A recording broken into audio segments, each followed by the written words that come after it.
because he's going to grow very fast. And then I just slowly try to get him out of there. You want to squeeze. It's like taking someone out of church. You're moving them out to another area. Just be gentle, okay? Okay, be gentle with them. Be gentle. You don't be rough. And you don't want them to, you want to make sure they have the next place you move them to, the next church would be a nice introduction, okay? And so now I just take them and now you can take some leaves and put it here. I'll go get some. Okay. I don't mind the children helping.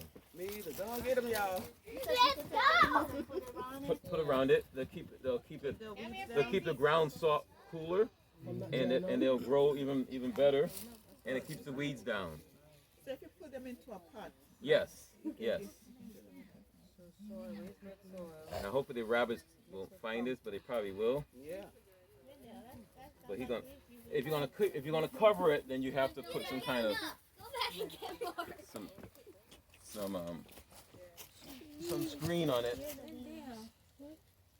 And he's gonna get up here. They're gonna get up. That's all. They're coming. Oh, there we go.